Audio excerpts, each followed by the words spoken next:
All right, fellas, we're live. All right. Episode 39. Once again, coming 39. almost over the hill soon. Yeah, 39, brother. Holy shit! I had no idea. We're back. We were Let's supposed crack to that open. start Oh, there you Man go. Cave There I go. Mondays. Iron Maiden Trooper. How's that? Yeah, we weren't able to do the Mondays. We're Yeah. old and we have scheduling problems all of the fucking We were all time. three of us were like, hey, man Cave Mondays. We'll do it every Monday. And the first Monday we schedule it for, we're like, yeah, let's do it Wednesday. All right, cool. I'm tired. I need a nap. Let's do it next week. Yeah. But we So, are Yeah, because I'll put up like things that because you guys aren't that involved with it. So I know like the community posts, and I'll be like, Man Cave of Doom, and like, let me take that down. We just scratch that show, and so. Or I'll be like promoting it on the stream. Like, I just told you about Patrick's stream. I'm like, oh yeah, we're gonna be on Wednesday, and forget it. we're so impromptu anymore, you know. Well, that's kind of the beauty of it too, man. You just got to catch it when you can, right? Yeah, we are gonna go. We're gonna try and at least do one a week. month at least or something. Yeah. We're gonna try. Well, no, the winter's coming, so we'll be inside more. That's true so. too.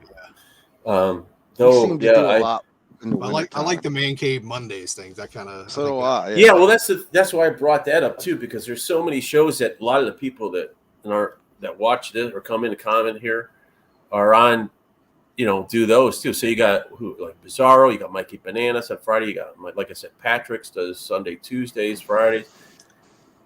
Bizarro does Saturdays, and then the other weeks are Ryan Kidd, the Punk Guys, with Dr. October.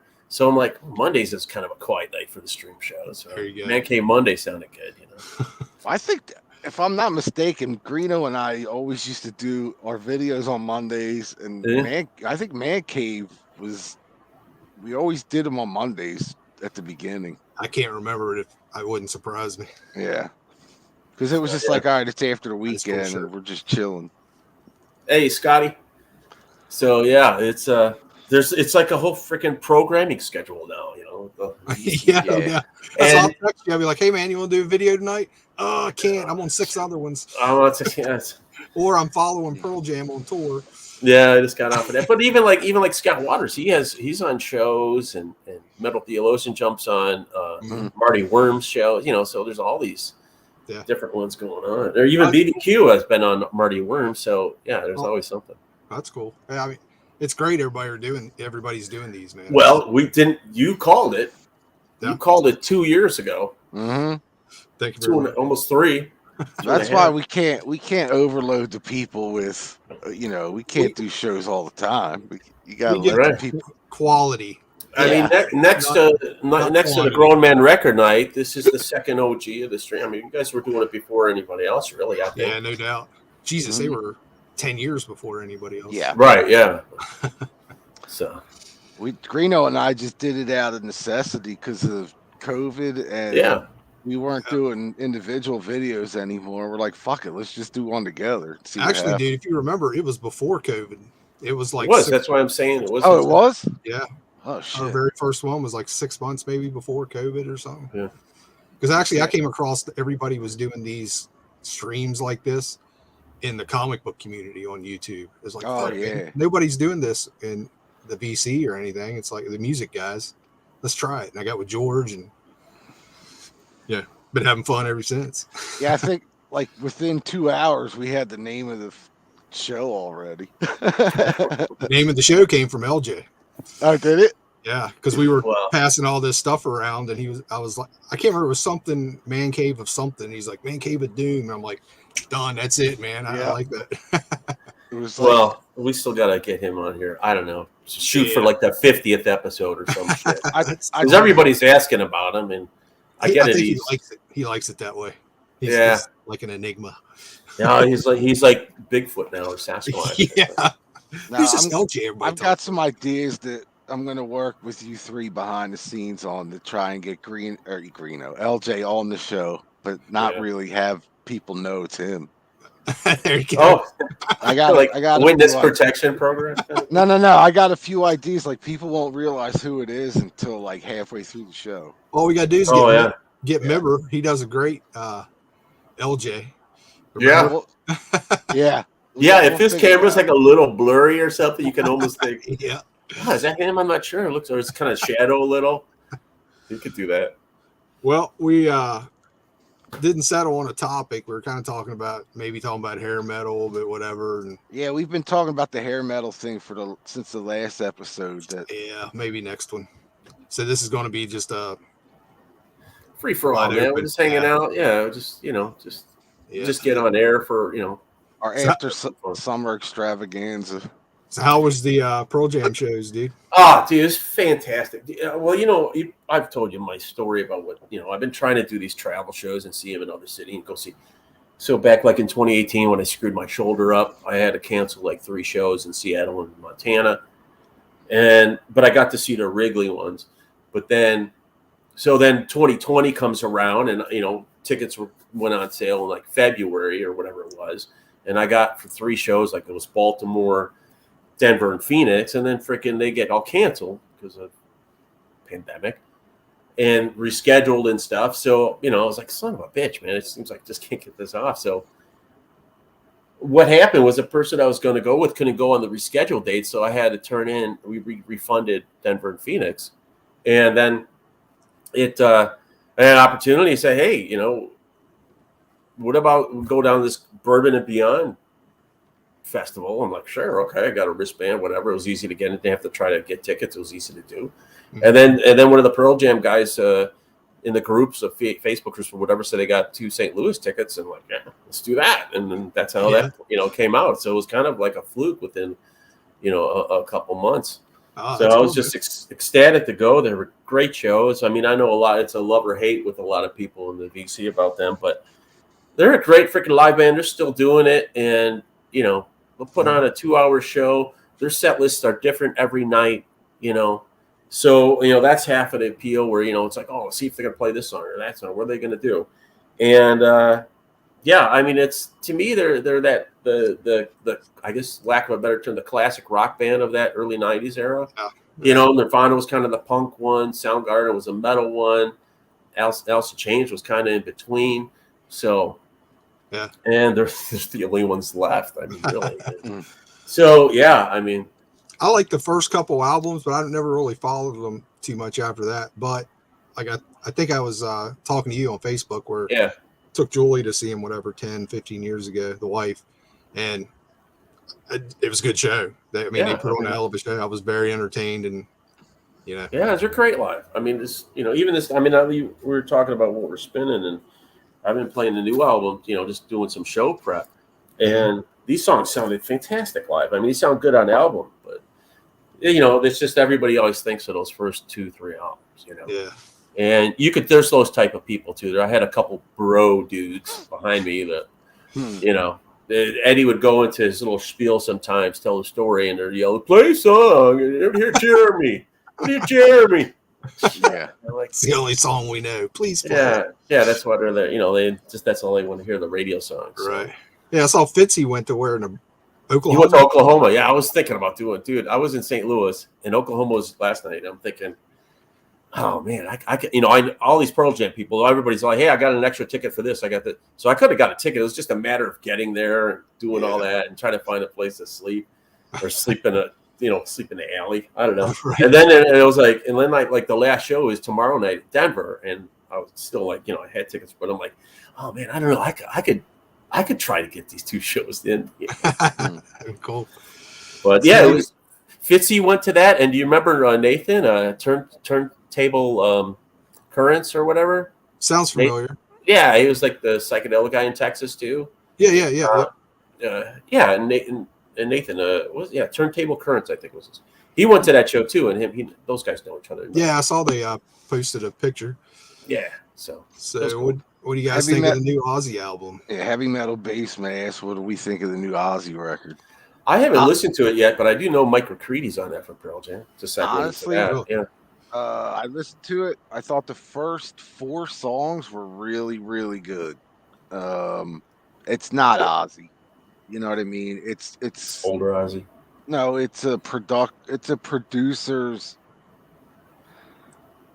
I hate to say it, but it's like one of those producers' records that he has music written and ready to go for somebody, and it just happened to fit the sound Ozzy's doing or was. You know what I mean? They try and play it off like Ozzy wrote all the lyrics and shit to this record and stuff, and I have a really hard time believing that's the case. I didn't even know he had a new one coming out. I saw it started popping up, everybody showing it, and I'm like, and if I'm not mistaken, and I don't know if you guys paid that much attention, it sounds like a lot of auto tune on it. Yeah. On his vocal. Well, I've heard mixed reviews about it. Yeah, people are saying, "Oh, it's cool," and then people are like, "This is awful." Dude, the first 4 songs, like if it was like a EP, killer. You know, like because Jeff Beck does the one solo in one of the songs, and then Zakk Wylde's all over it. And somebody else too, another guitar player. But anyway, it just seems like one of those things that a lot of outside writers, kind of like a mixed bag of different styles, but nothing really that it's not one of those records that I have to go listen to those 4 tracks again. Like I would never listen to the rest of the album again. It was terrible, slow and ballady, and you think maybe you're going to get something Sabbathy in those mid-tempo tracks, but it's yeah. What was the first album with Zakk? No Rest for the Wicked? Yeah. No Rest for the Wicked. That was the last Ozzy album I bought. I don't even have, I think, I didn't get that one, but I did get No More Tears. No More Tears is a great record. But that was the beginning of the outside writers. Yeah. There was such a distinct change from No More Tears to No Rest for the Wicked. And it wasn't just production-wise. I mean, it was, but really, think about it. Those albums were only 2 years apart, 2.5 years apart. Nowadays, that's like 3 months. It seems like 2.5 years. I was going to ask you, Vance, after seeing Pearl Jam this weekend,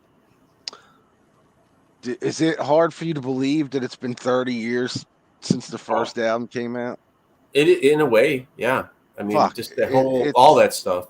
I look at shit now and I'm thinking like this came out 4 or 5 years ago and it's 12, 13, 15 No, years. I know. It's like it's almost like the 2000s. It's like a time warp. Man. Yeah. It's like a blur. It's like what happened in 2009? There's nothing like a period point saying, "Oh, okay, I remember that happening in 2008 or something like that." That's because music stopped in about 1995.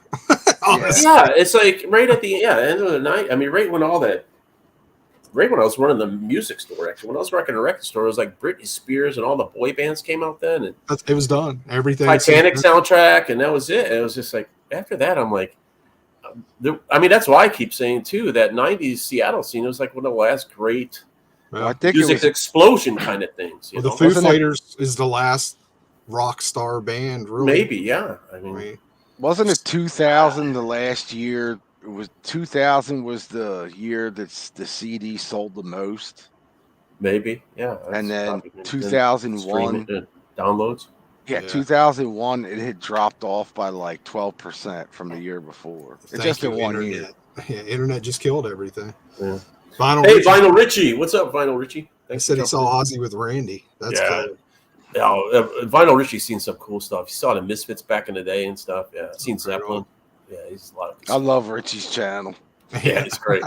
He's one of the. I mean, besides us, I think Richie's probably one of the only ones that I still, when I see him put a new video up, I watch it right away. Yeah. Him and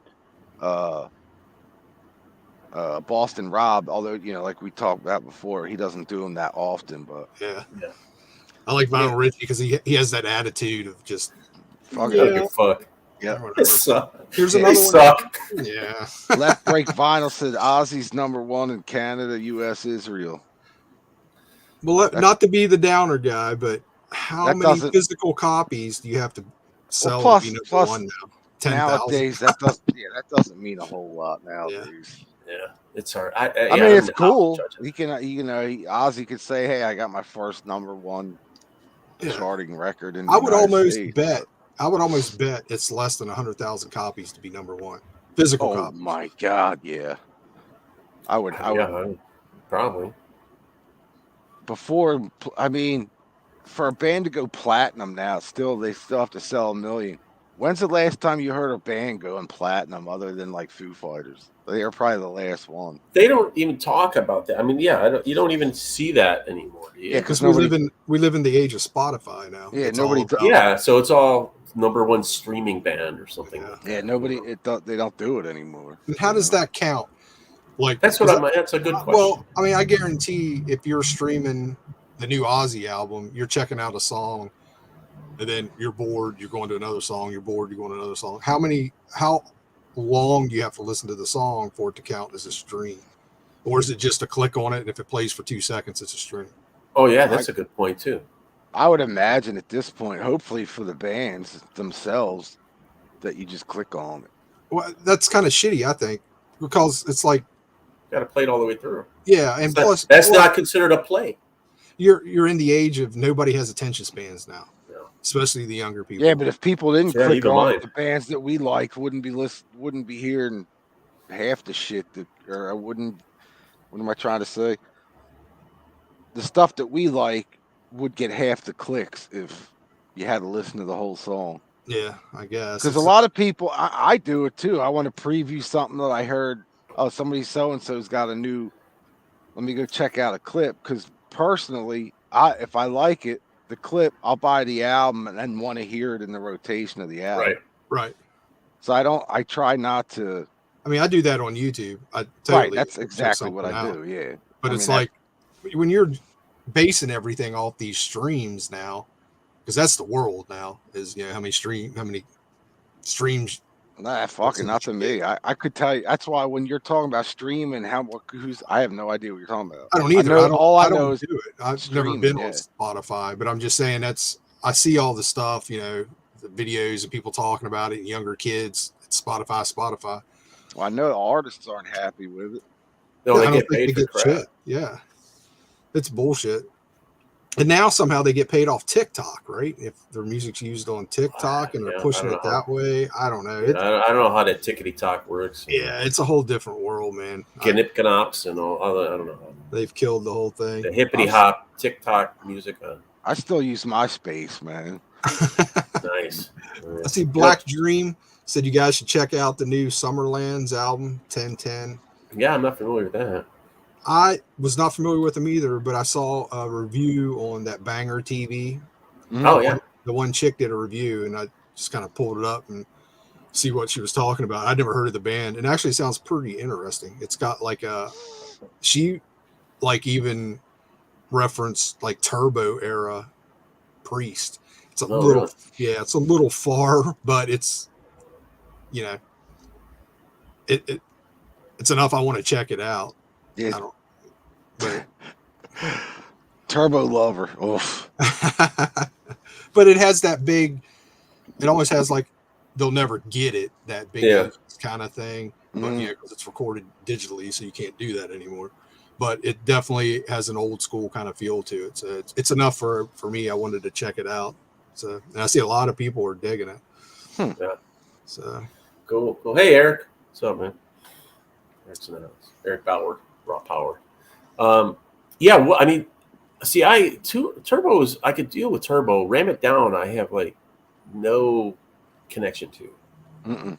You guys get into that at all? I mean, that's when they did that Johnny B. Good cover, and I was like, hey, what happened? And then they come back with Painkiller, and I'm all back in the Priest. But Ram It Down is like, I don't even know if I have that. I mean, I think Ram It Down just sounded like shit to begin with. I thought the production on it was terrible for what they were trying to do. I loved the song Ram It Down. I thought it was cool. People didn't like it right away because it was kind of heavier. That one song anyway was kind of heavier for what they were doing. And then the rest of the album seemed like, if I remember correctly, they were trying to recapture that Private Property fucking kind of sound. Yeah.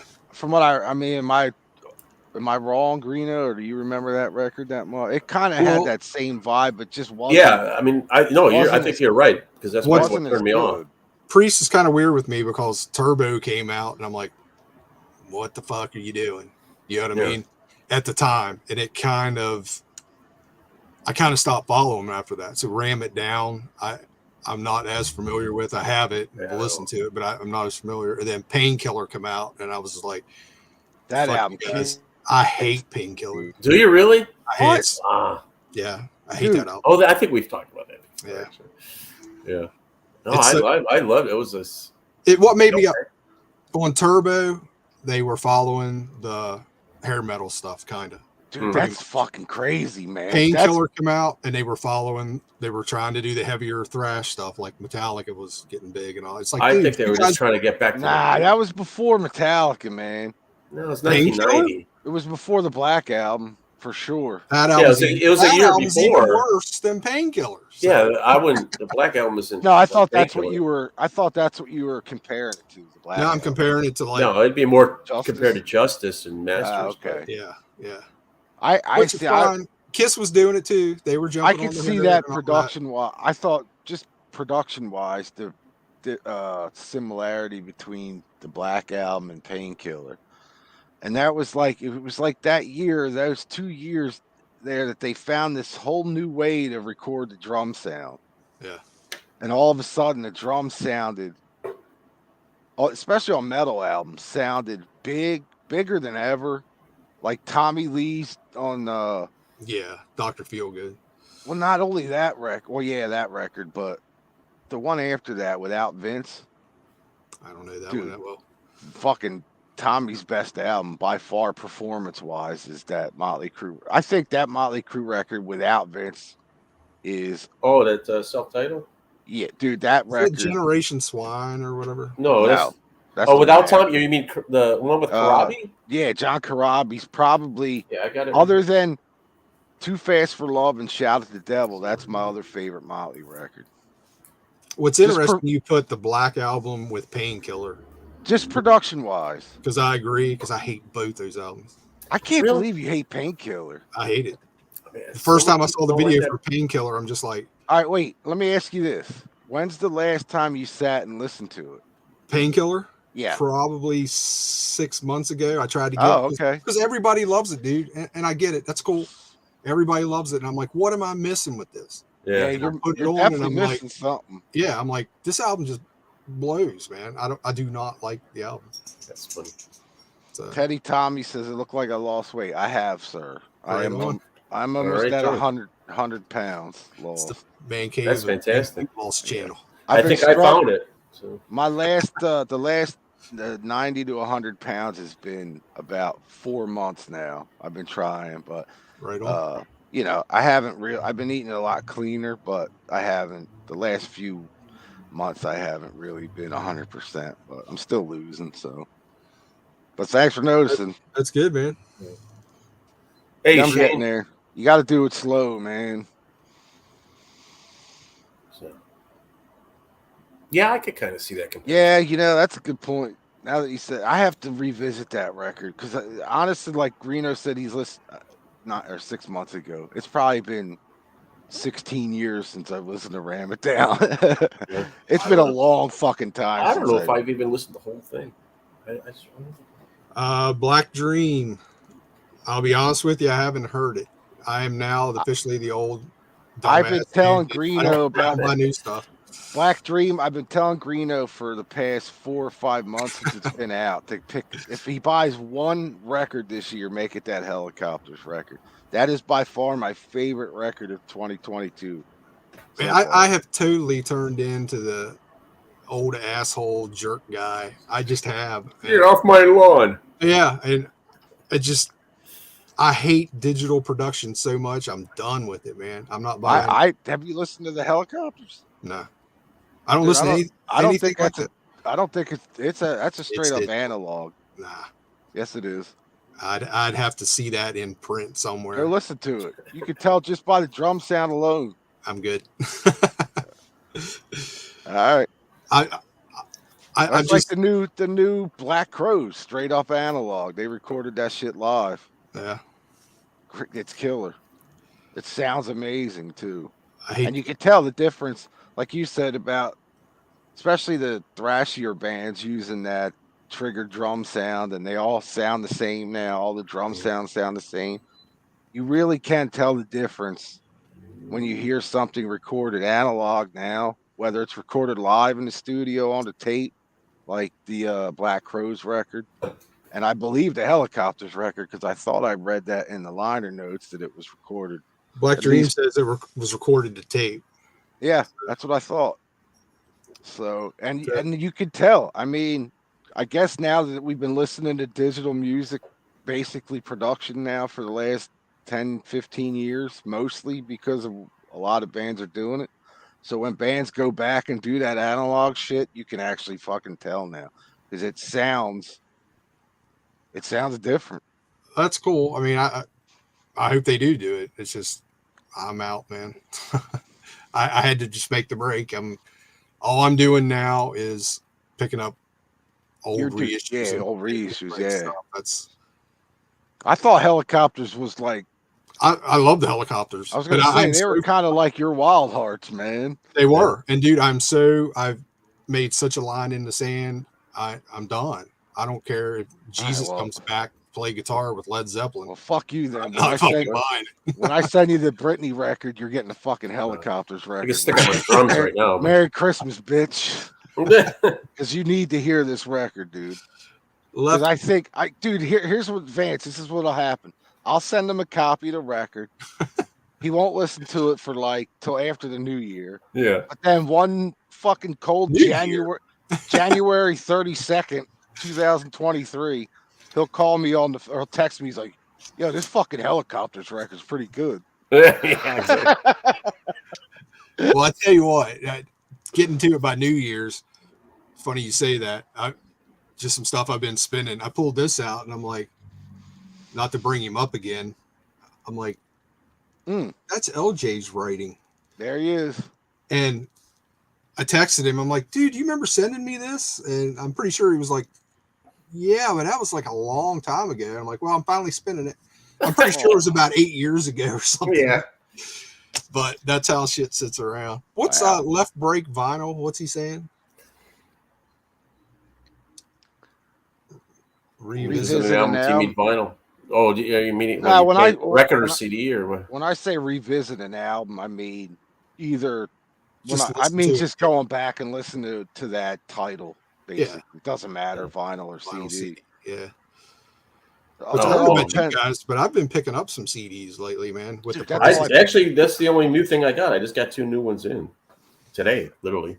Bro, I got a fucking problem. I got some new old CDs.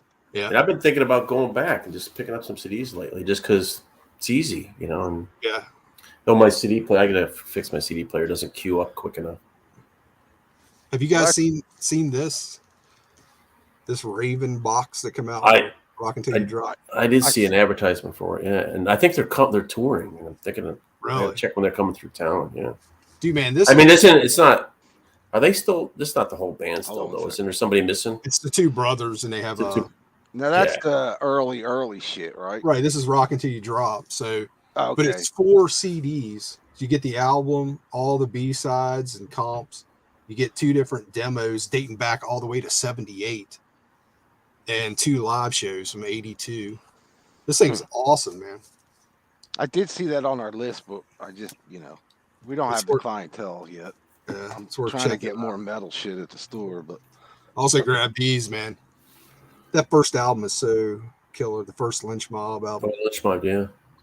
So they got what is it? Oh yeah, the Electra Years. I saw that too. Wicked Sensation and just Lynch Mob. Right? Yeah. It was a pretty nice set. It's Uni Logan on the first album and Robert Mason on the second record, right? Dude, vocals. You know more than me actually. The first album I remember kind of checking out at the time, but I never even heard the second one until I picked this up. I like them both. I thought the first album was killer. Yeah. The second album is one of those ones that, I just didn't listen to enough. Yeah, but just kind of missed the mark. Now here's what I've been listening to. What's going on, Bizarro? There you go. Yeah. Now this is his blues stuff, like prior to the rock and roll shit. Oh, really? Yeah. Oh, so there you go. All his singles and stuff he had recorded, like from 51 to 54, I think. That's cool. That's And on this- Bear. That Yeah. Bear family, is that still around? Yeah. Yeah, they just did that one, and So that's brand new. that one's probably about 6-8 months old. They just released this one, but I think this was out before, but Chester Burnett, Howlin' Wolf, That's cool. Memphis Days, and then I saw it was volume 2 when it came in, so I ended up getting volume 1. Well, there you got it, right? Yeah. So you still in the blues mode? Yeah, I mean that, and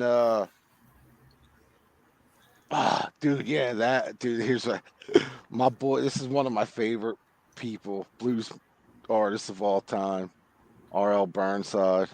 Yeah. Oh yeah. I just picked this up. I didn't know about this CD. It's called Raw Electric. 17 songs, but it's like stuff that they recorded in his living room. In the 79 and 80. So it's like him, 3 or 4 of his family members all and playing in their living room, and then they recorded. You know, they had people come in and record it. Fucking awesome, man. Cool. If you don't know who R.L. Burnside is, I don't know what to tell you. Go check him out. Look it up, yeah. What have you picked up, Vance? Well, like I said, I just got these in literally today. So this was, and then I don't mean to go back to this, but it was Pearl Jam's the Gigaton album, their new album, but it's all live. Oh, so it's all live cuts from the tour that they did on the new songs. Mm-hmm. So they put this out, on the CD, and then how do you get those direct? I got that from their website. Yeah. Yeah, and then this came. Metallica released this as the Lollapalooza show that they did this summer. Oh, damn! So in Chicago, so I went and got this. Yeah, Metallica. That's fun. So I was there. So I'm I love getting these recordings when the shows I was at. Hell yeah! So it's like a 2 CD set. So what's that, like a website exclusive kind of thing? This was off of their Blackened site and the Nuggets and Nuggets.net. They do a lot of this stuff. They do it for like Springsteen. They've done it for Kiss.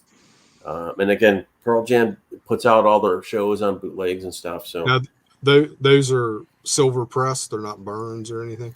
No, as far as I know, yeah. I mean, these are legit, official bootlegs, basically. Yeah. Now, what the price on them? Around about $20. 17, and then the shipping always kills you, but yeah, that's cool. So, but it's soundboard quality. It's not. Yeah. It's they're doing it. I think they're just it's them just taking a chunk out of the bootleggers. I think it's great. I think all the bands should do that, man. I would love to see all bands. If they can afford it, for sure. Yeah, why not? Yeah, I mean, what is it? I mean, they're pretty much made to order. I mean, I think they were taking orders for this in the summer, like a week or two after the show, and I just got it today. So they did pre-orders, and they figured make as many as they want. And I don't know how long they might stay up on the website. I mean, even with the Pearl Jam, the shows that I just seen, they're going to put out they announced them, I think, like near the end of October. So I'll be able to get those too. Remember the ones that used to? Remember Kiss did Live Nation ones that you would watch. Get right at the show. Yeah. They were go to the truck, and I have a couple of those. Yeah, I wish I had one of those from. I've been saying that for a while. I was like, all these bands, the old bands. It's like y'all got all this shit in the vault, man. I know. Why aren't you taking advantage of it? Why are you not? Dude, I've been texting Jimmy Page. He won't return my text. I said, dude, come on, open the freaking vault up already. Well, it looks like Kiss has finally got the hint because they've been cranking out the archive shit lately, and they have more to come. The Creatures of the Night box set looks amazing. I won't buy it, the big one. Yeah, but if you're gonna do a box set for under $200 or whatever it is, $200. That's the fucking way to do it, dude. Yeah. I mean, they loaded that thing up with demos and just rehearsals and. Left Breaks asking, what's the average price for CDs in the U.S.? Man, 10 to 15. I mean, for a new one, right? We at the shop, it averages, I would say, $12.99 to $15.99. I would say like 12 to about $18 somewhere. Yeah, I mean, this one, like I said, this one was like 17, but this one was like $10. Yeah. Somebody just popped in. Hold on one sec. The Vinyl Archivist. Yeah, that's Patrick. Yeah. There he is. Wow, I made it. I actually made it. I feel like I can honestly say that I'm in the vinyl community now. So no, if you're hanging out with us, you're not. Yeah, you just went down a couple notches. Yeah, you're hanging out in the bathroom of the vinyl community. Literally, I mean, if Lazarus was here, I'd really start fanboying out. But so. He was supposed to be here tonight, but he couldn't make it last. I've met him twice, so I mean, I've sold records at a record show here, and him and King's drummer Gil and this guy that used to be on here called The Teacher, who was a teacher, but his Robert, channel name was The Teacher, The Teacher. I see them all the time at the record shows. So. What happened to Gil? I haven't seen. He just kind of disappeared. I guess he doesn't do. He still does videos. He posts once in a while. Yeah. Wow, I haven't seen it. Well, I saw him at an Eric Johnson show. I saw him at a Dixie Dregs show, and at the Eric Johnson show, I went up to him. He was getting a beer, and I was getting a beer. And I said, "Hey, man," because he bought like a stack of records from me one time. Made a video about it, And I said, "Hey, I mean," and he kind of like looked like I was stalking him or something. I kind of went, "Okay, Well, thanks for joining us, man. That's pretty much the first time we've met. Yeah. I mean, I've told the story to Vance, I mean, I was sitting here and Vance is like a staple on my streams that I do, every week. And, but, I mean, I started watching the vinyl community stuff probably in the beginning. Like I was one of the first Facebook people on there. When Derek was on there with his sister Stephanie, and I can't remember who else, maybe Jonas from Sublime Media was in there, but so I didn't make videos, but I started doing what I do. I do my vinyl ripping thing, but I would watch them, and I would like every Friday and Saturday I would sit on my porch and barbecue and drink beer and watch all your videos and LJ's for sure, and Lazarus's. Those were, and Pudsey. Those were like the four people that I watched religiously, all the time. I even saved them on my hard drive, so if I want to go back and visit them, I can. There's still some good stuff about bands on there that I still don't know, so yeah, it's all good information to have. And, but I still love LJ. LJ was probably my favorite channel. I thought his stuff was just amazing. He brought a lot of people into the VC, man. Yeah. Well, I mean, a lot of the newer metal stuff I'd never even heard of. And then until he started mentioning like Ambush and people like that, I had no clue who they were, and then, but his production value was always there. And it was just really enjoyable for me. Yeah. Yeah. It's a great channel for sure.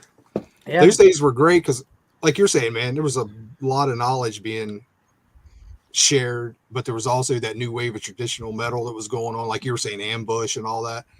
Man, it was fun back then. There was so much new stuff to check out. Tons of it. I mean, I can distinctly remember him talking about the band Virtue, going and buying that EP, and all this other stuff that he would talk about. I never even heard of those bands, Yeah. And then like I said, I remember I got 17 pounds of records from Greeno. I remember that vividly. I remember him, opening up 17 pounds of records. Oh man, I can remember joining the VC, and it was like, okay, I've been collecting records for a long time. I got a pretty good grasp on stuff, and then you start watching videos, and it's like, and then people like Metal Theologian join in, and you're like, man, I don't know shit. I don't know, man. But it was great, man. It was. Everybody was sharing information and, like you said, sending packages around, there for about 8 years. It was like, and then I hit the wall. I was like, I got to stop. This is insane, man. There's too many records sitting around here. Yeah. Then you stop listening to records and you just acquire them. And it's like, it's really a problem. Yeah. I wanted to get out of that mode, and I pretty much have, you know what I mean? But it's like, it got crazy. I think that's kind of why, LJ and some other guys kind of step back. It gets too much after a while. Yeah, I could imagine too, because their channel, even Laz, I mean, their channels are so big that the comments and just then you feel like obligated. You got to do something, so it's just like Yeah, it's fun watching Laz now rebuild after he had what happened. Yeah, rebuilding his collection. It's like, man, he goes in spurts where it's like, Jesus, dude, you picked up so much stuff that you don't see him for 2 months. Then he's like, all right, I'm back. You know what I mean? It's like a shit ton again. No, and I'm fine with that too. I mean, just, even if they pop in for Yeah. A couple, even you. I think I told you. At least do one a year or something. Just pop in, you know. I tried to do it, and I never get back around to it. Yeah, I know. But I did my 10th anniversary video, and that was like 4 months ago. I find it's easy to film a video, but it's harder to post it. It's easy to film it, but it's just harder to post it. It's like, do I really want to post this? Do I want to like fill out all the crap? Yeah. Well, my problem is by the time I get an empty house, it's like I'm either ready to go to bed or I'm getting up in the morning. So, by the time I get up and rolling and coffee, the kids are up, the dogs are up, it's like, fuck. And then I got to go to work. That's what we were saying about learning shit that you think you have a grasp on stuff until you work in a record store or used record store. And you have to fucking, find out, all right, is this the Ludwig Zeppelin 2, or it's like, all right, break the lights out and the magnifying glass. It's like I would have never have known any of that because I just like Zeppelin 2. Somebody was, oh, you should get this one. It's a Ludwig. And then you can talk about, well, is it the thin dead wax on side 2? Does it have the SS? S? Is it a Monarch? Is it a Presswell? Is it a Columbia Terre Haute? It's ridiculous. It's crazy. I've tried to avoid those rabbit holes. It's like, we do it for pricing. It's like, because like Zeppelin 2, because I believe there's some versions where the Ludwig pressings on one side and not the other. Wow. There's that too. Yes. Yeah. It's weird shit like that. So I have to, when I get one of the old pressings of the Zeppelin, I have to clean it, look at all the dead wax stuff, listen to it, and then price it accordingly, Dude, but I would, 20 years ago, hey, it's just a copy of Zeppelin 2, put it out for $7 or whatever. And you get paid for that? Yeah. Yeah. I have a picture of the label of my Zep 2, the first one that I got from a record store here, and it's $6.98 from the Beat. And there you go. They had no idea. This was right before the whole internet vital community, Ludwig and pressing started, because that wasn't a thing until about 10 years ago. Yep. I was just going to say, I never heard of it until about. I'll be honest. I probably have 3 or 4 copies of that album. I've never checked pressings. I don't know one or not. Well, you can have a $10 record or a $500 record. Yeah, it's not. Yeah. No one knew. They're probably all 3 Ludwig. All 3 RLs. Yeah. Yeah. Well, it's like, I remember. And I finally just got one, and it's, it's still, I could use it up there.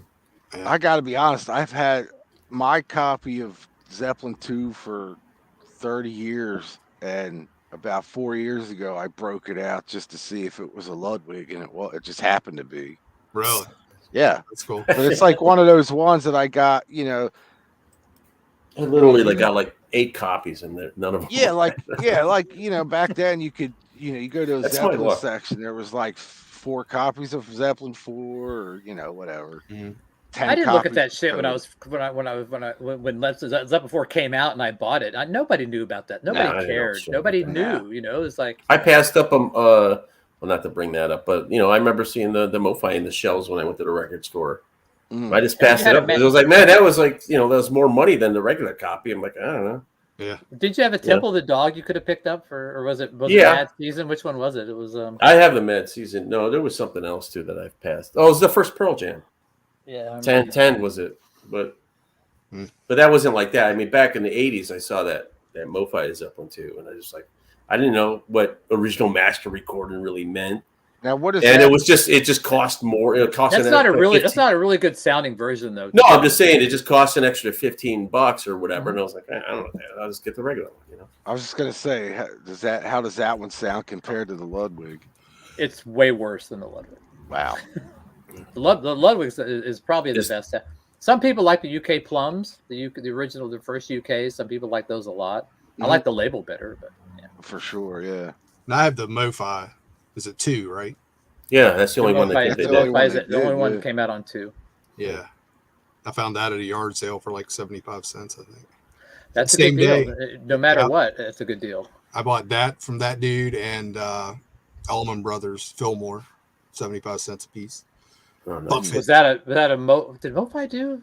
Was that a super disc or whatever the hell? What was it? Yeah, super disc. I like those super discs. Those are really good. I've got like the Elton John, the direct disc super disc. Those are really nice. They did Layla, they did Moondance, and they did Goodbye Yellow Brick Road. They do a Pat Benatar. See, I have a Pat Benatar album on. I think that might have been Nautilus. Nautilus also called themselves Super Disc as well, but I think one word as opposed to Super Disc. The other version was 2 words. I think I have a couple. I can pull them out here in a bit. So. I'm like Vance. I always skipped over them if they were way more. Yeah, it's just. But why wouldn't you? I'm spending my my $150 from the pizza place that I worked at Right. within Rolling Stone Records here, and I was like, But back during the yard sale flea market days, if you found them for 50 cents a dollar, I would have picked it up, but I never came across that. Yeah, those days are pretty much gone. Yeah. Now everybody thinks they got gold. Yeah, no doubt. Especially like antique malls and all that shit. It's like, they're the worst prices of all. Oh God, it's like not paying $50 for a shit record, that I could buy for 50 cents. Herb Albert. Yeah. Now, are you guys? I know you are, George. You're in there every day. Mm-hmm. And I know Vance, you're out a good bit digging. But what about you, Patrick? Are you in stores a lot, or? I try to go to my local record stores at least once every couple of weeks. There's a couple that I like. There's actually one that has a legitimate dollar bin that I'll go in and I can find decent stuff for $1. And usually when I go there, I pick up stuff for other people. I'll like VCLTM to them, for $1. I don't mind picking up $10. Spend 10 $1 records. I know people would like to have because a lot of people that come here aren't near record stores and can't go to a record store. So stuff that's really common for me, like Blood, Sweat, and Tears, the one everyone has, one that has the 2i Columbia label, Chicago records, stuff like that. People don't find them, and this guy has he even had $1 billion babies in the dollar bin. Wow. For $1, I can send it someone $1 billion babies. It's like, yeah, have it, whatever, So I try to go as much as possible. I have people that send me records a lot to record for them. I have stacks of records of people from all over that send me stuff to archive for, and so it's like having my own record store come to me during the week. Right. I just got all these rare metal albums that this guy sends me all the time, to record, like this band called War Dance. And I didn't show them, man. Okay. Show some of them, Patrick. These guys, I'm sure they'd be cool to check out. You guys are metal guys. So he sent me this band Shell Shock. I don't know who this band is. Probably Metal Theologian would know who this is, but like this band I'd heard of, but it's called In Destroy. So this guy sends me like this obscure metal stuff all the time. Well, this isn't obscure because this is in OG Haunting the Chapel, the EP. Nice. And here's like a band called Rare Breed on Foul Mouth Records, whatever the hell that is. Sleeves. This is called Second Hell, Soul Crusher. Well, a lot of these are just independent labels. Wheels of Steel, Volume 1. Is that a comp? Yeah, no, it's not a comp. Actually, it's actually a band, and they sound very lo-fi. It's almost very, very lo-fi. This is like a Hungarian metal lady. Oh man, I've never heard any of these. I know. He's going to start writing all this shit down. That's why he's so quiet. He's like War Dance. And then another War Dance almost looks like a Merciful Fate knockoff. Oh, nice. I've never heard of those either. And then this Iron, I don't know what this is called. Iron something. Iron Pharaoh. It's not Cross. It's Iron Pharaohs. Trap Pharaohs. Yeah. I'm not familiar with that either. Resurrection. Write it down, Greeno. I can send you Discogs links of it once I sort them out if you want. But I mean, that's just some of the shit this guy sends me all the time. He sent me stacks of 45s, obscure metal 45s, and he's just sent me the stuff from all the time, unsolicited, from some guy in North Carolina. But so he's just asking you to rip them for him. So what I do, people send it to me, I rip them, and then I post them on my website, and people can download them and listen to them. So. Cool. So I've been doing that for about, like I said, when I joined the vinyl community, I was going to make videos. I was going to do that. So I started doing the vinyl thing, rip thing, and I didn't make videos until the COVID thing happened. So I've been doing it since 2009. I've probably done about over 10,000 albums recorded over that year. Now, a lot of them are I've done like 20, like Master of Puppets 20 times. you know, whether it be a white label promo, because when I change equipment, sometimes I like to redo stuff with my new equipment. I haven't done that in several years because it got really fucking out of control. I can't start over again every time I change my equipment. So I said, okay, it's good enough, you know. Right. So, but you know, like people will say, well, that sounds good, but have you heard the Music for Nations, you know, version of this, or the Roadrunner version of this? I'll send you that. Here's the Roadrunner version. Here's the Music for Nations version. Here's the George Marino box set version. You know, so it's so cool that people can pay attention to all that stuff, the different pressings and all that. But I'm just not that one of those guys. I can't do it, man. It's like my head would explode. It's just too much for me. I mean, I post them, and what's cool is though people comment about it and they say this one's better, that one's better, and you get a feel for which ones people think are better, and then you say okay, and then you can say okay, that guy seems to jive with my opinion, and then when he recommends something, you go okay, he likes what I like, so then I pretty much trust certain people that I know and say okay, you know. That's cool. Damn. But that's what I do. That's my thing. Yeah, the only band I do that with probably AC/DC, where I check different pressings. Yeah, that's your band. Yeah. And there's really not a huge variation with AC/DC. I mean, No, you got the Aussie stuff, you know. Whether then you've got, you know, the like Powerage. You've got the UK Porky, but some of the US are Porkies as well. Yeah. You know, but there's not a ton of variation. You know, there's the Back in Black has the Robert Ludwig, and you know, so yeah. But yeah, that's right. You're a huge AC/DC fan, aren't you? Yes. Yeah, they're my boys. 40 some years strong now, for me anyway. So do you have like the Aussie Highway to Hell with the Flames cover and all that yeah. shit? Yeah. I got the German one too with just the road on it. It's just a street. It says Highway to Hell with the logo. And then what's the one? Is it Let There Be Rock that has the guitar on the cover in the Aussie version, the black? I've had that one. And then of course the Dirty Deeds done dirt cheap with the guy with the big forearm on the front as opposed to. Yeah. And then TNT and then Voltage. High Voltage. Yeah. Yeah, I remember my buddy's brother had a couple, that TNT one with the dog like pissing on the sign or whatever. Yeah. And the forearm one. And I was like, what is this? I never seen this before. It was kind of like probably the first time I actually saw like an import. Well, that's what was cool. Different type of cover from. So this doesn't look like what cover is this, right?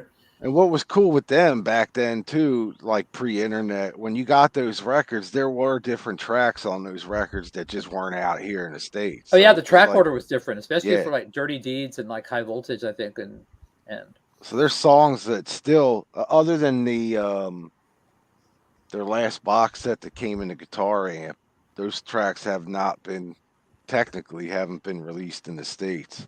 I remember the first time seeing the Aussie Dirty Deeds Done Dirt Cheap and then listening to it and like going, wow, this sounds so much better. Mm-hmm. This sounds that's great. definitely a different mix. Yeah. Different. It's punchier or something. It's killer. Oh yeah. It sounded so much better. I was going, oh shit, that's what all the fuss is about. Yeah. It's like the Scorpions have all the different covers and Oh God! Yeah. I mean, even without the Virgin Killer color, like the Taken by Force, the original Taken by Force cover, and then you've got the Taken by Force, which has the only copy I know that has the intro coda to Sales of Sharon is the U.S. pressing, because U.S. pressing has like a 40-second intro into Sales of Sharon that's not on the original German or the original UK or any of that stuff. So I had a friend that would tell me, well, where's the rest of Sales of Sharon? I'm going, what are you talking about? He's like, oh, there's a piece to get to the Sales of Sharon. I said, no, there's not. He's like, well, yeah, there is. And I finally got one. You can see the time differences. And I'm like going, holy shit, you're right. I can pull that one too. Well, there was my buddy Jay back when we were in high school. I'll never forget this. And there was I think I brought this up to Greeno years ago. He heard on our local radio station, they started playing a promo of Rhyme of the Ancient Mariner from Maiden. But he swears it was like 18 minutes long instead of the normal album track. He said there was a whole piece taken out of it that wasn't on the album. He swears by it, but wasn't a live thing or something? Nah, because it was before the album came out. Huh. I don't know. It's like the 8-track of Animals has that long solo on that's only on the 8-track. So who knows? Yeah, I don't know. I've never come across it. He's never come across it, but he swears there was this whole like mid section in there with like strings and keyboards and shit. And yeah, he's like, I don't know if the radio station added it in or why they would do that, but he goes, it's not on the album. I'm like, you sure you weren't drinking? Unless it was the live version or something. No, because like it was before even Power Slave came out. Nowadays, an 18-minute version of a Maiden song is not out of the realm of possibility. Yeah, yeah, because that one's I think if I'm not mistaken, it's 11 or 12 minutes to begin with. But he said this one was definitely more than 12 minutes. Well, when we normally when we have new people come on for the first time, just kind of ask them questions and get to know you. So, how did you get into music? My mom was an opera singer, and so she was very into music, but she was listening to like Barbra Streisand, Laura Nyro, opera, of course, and stuff, and then she would make me go be in musicals with her at local theater, and then I was in choir for a while, but then like most people, I started collecting 45s, and I had Partridge Family, the Monkees, and then I had an older sister, and she started bringing home, Cream and Led Zeppelin. And so, and then I started, smoking pot when I was like 12. And then I started hanging out with my friends and, and then started, older brothers, and started getting into like Rush and Ted Nugent and Black Sabbath and, Van Halen. When Van Halen came out, I was in high school. So all that shit, that's, and then, when I moved to college, I was a DJ at a beer bar and a bartender. And so I'd play records there, and then people would come in and bring their own records. Then you have your friend group, and people would buy records, and we'd go, do what we do. You go, everyone would buy a record, you record their record, they record your record on the tape, then you just trade all over. And we were all big about that, recording to cassette was our thing. I had hundreds of like recorded cassettes of people's albums over the years. You make best of tapes, here's your own best of Yes, where you could get a 90-minute tape and you put 90 minutes of your favorite songs on there, and you have to like hit the record, mute, pause, and then you're making those comp tapes. You're like going, here you go. You'd spend all day on that shit. Hell yeah, those were great times. I did the same. I know, just you and the music, and that was it. It wasn't a background activity. It was everything. It was the activity. Yeah, yeah, making sure all the levels are perfect, so it sounds. Not even that, just trying to drop that needle just in time to hit the. Just kind of the record mute. You want to hit the record mute, and then you're off again. It was a time consuming process, but you loved those things. Those things had you had a physical connection to those things because it was a lot of work. It was a lot of fucking work. Because I always had a buddy that was the shittiest freaking mixtape maker, because he'd always like catch the last end of the song. You hear like the last 30 songs, and then it goes into the song you wanted to record. Like, dude, you gotta edit this better, man. You gotta drop that. So. How many times are you making a tape and you get to the end of one side and you're looking at the tape and you're like, am I gonna make it? Am I gonna make it? That's a good 3 minute. I'll put a Misfits song on there, or something, and then you put it. You go. It's like 2 minutes in, and it stops. You're like, "Fuck!" Every time the Stroke comes on the radio, and the wife and I are together, clam hammers. Hey, Mikey. She tells me this story of when she was working at this place. This guy come in with a cassette, and he's like, "Hey, you guys want to listen to my cassette?" So he hands it to him. They put it in. And it's "Stroke Me, Billy Squire," or the Stroke, Billy Squire. And then that song ends and it starts up the Stroke, Billy Squire. That song ends, it starts up the Stroke. It was a 90-minute tape of only that song over, and it was all different, caught off the radio. Oh my god! It's like this dude's insane. I'm not that bad, but I used to like before I had I would record FM onto a VCR overnight. Mm-hmm. Yeah. And then the next morning I would go through and find the songs that I like, and I would dub them to cassette. I would like go, okay, here's the songs that I need. Yeah. I used to do that to catch Metal Shop, the national thing. Every weekend I'd make sure I set the VCR to catch that. And VCR has really good sound as far as like the frequency response is really good on the VCR tape. Yeah, especially towards the end when they were stereo and everything. Yeah. Yeah. It was nice, so I would do that all the time and just grab songs and make more tapes. Because I was on the road at the time. I was working for bands. I was a light guy. And so we tour for 47 weeks out of the year. And so those 5 weeks I would just gather music and just make more tapes for being on the road. Because, when you're driving overnight, you're listening to, that's all you do. You sit there and put tapes in, feed them while you're driving down the road. Dude, you should have hooked up a VCR in the van and just pop a VCR tape in. Well, we did have a VCR in the van, but it was in the back. That was where the people were hanging out, and so then the drivers couldn't, right. Although we could probably rig something up to have a VCR on the U-Haul dashboard, That'd be great. Now, who all did you tour with?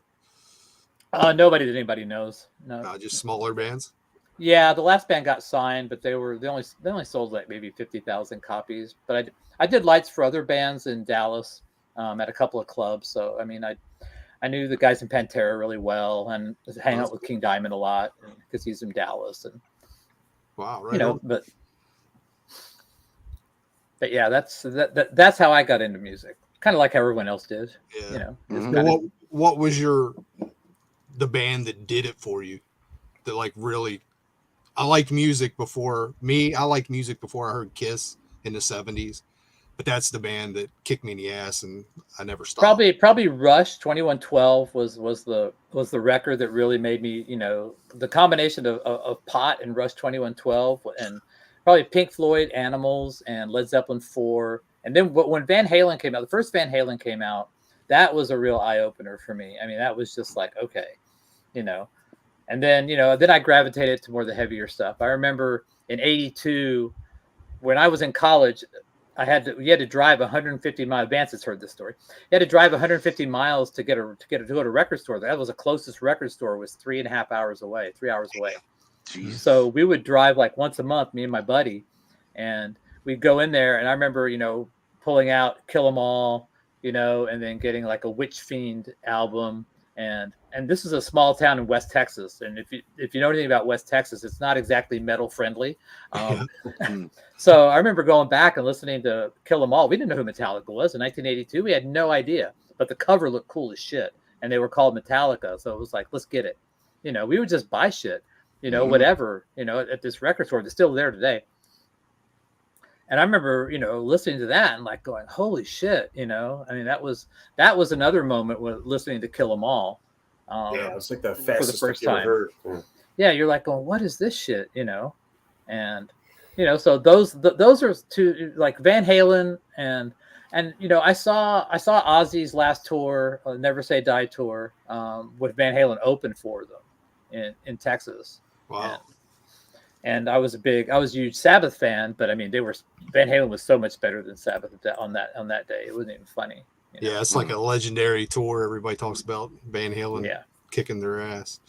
Now, did the new wave of British heavy metal cross your path early or later? I was a big Budgie fan, and so I loved Budgie. And I did not hear Diamond Head for a while, but I knew about the Tigers of Pantang and I was a big Leopard, High and Dry. I mean, pretty much that's my favorite Leopard album is probably High and Dry. After that, I kind of dropped off from them. But we listened to Def Leppard a lot. What other New Album bands? I mean, I was into Maiden big time, and that's cool, man. I mean, I saw Maiden open for Judas Priest. It was Humble Pie, Iron Maiden, and then Judas Priest. That was the show that I saw. I think Eddie, that's a crazy bill. Eddie saw that same show as I did. But where I lived when I grew up, there wasn't a lot of concerts. I lived in South Texas, which is in the middle of nowhere. So we hardly got anything. We had to drive again, to go to any shows. We'd have to drive quite a ways. We did get the bogus Deep Purple reunion tour in 1980, though. Probably the only one of 3 shows they played before they got sued. But so yeah. What was that story again? Yeah, in 1980, Rod Evans, who sang for Captain Beyond, but was the original singer for Deep Purple. Yeah. He formed a version of Deep Purple in 1980 and started to tour. He did a show in my hometown, and then a couple in Mexico, and then they got shut down. He had a guy that kind of looked like Richie Blackmore, and was he the only guy with any? Oh yeah, connection. The only one, yeah. And he ended up having to sign away all his royalties for the first 3 Deep Purple albums that he was on. And I guess he became an EMT or a medic or something, and nobody knows where he is. But, wow. But yeah. Huh. So that's how I got started. Did you ever meet Jason from Watchtower and? Oh, Dangerous Toys? Yeah. Oh yeah. Yeah, we opened for Dangerous Toys in Houston right when their album came out. And right after they got signed, that we opened for them in Houston, Texas. They're from San Antonio, which is about 5 hours north of me, which is as close to, the closest really big city is San Antonio. But yeah, I've met him a couple of times. Super nice guy. The guys in King's X used to come out and see us play all the time, and also Galactic Cowboys. To see them a lot.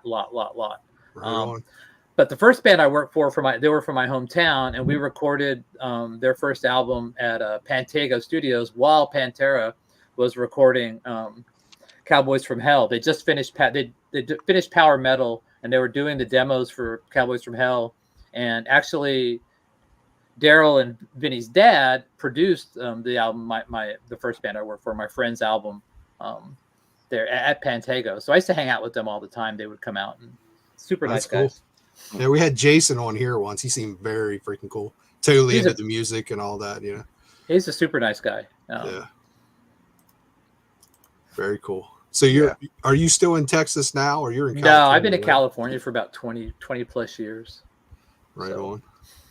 But I go back home. I was just in Dallas 2 weeks ago for like about a week. I go visit. I've got friends there that still play. Cool.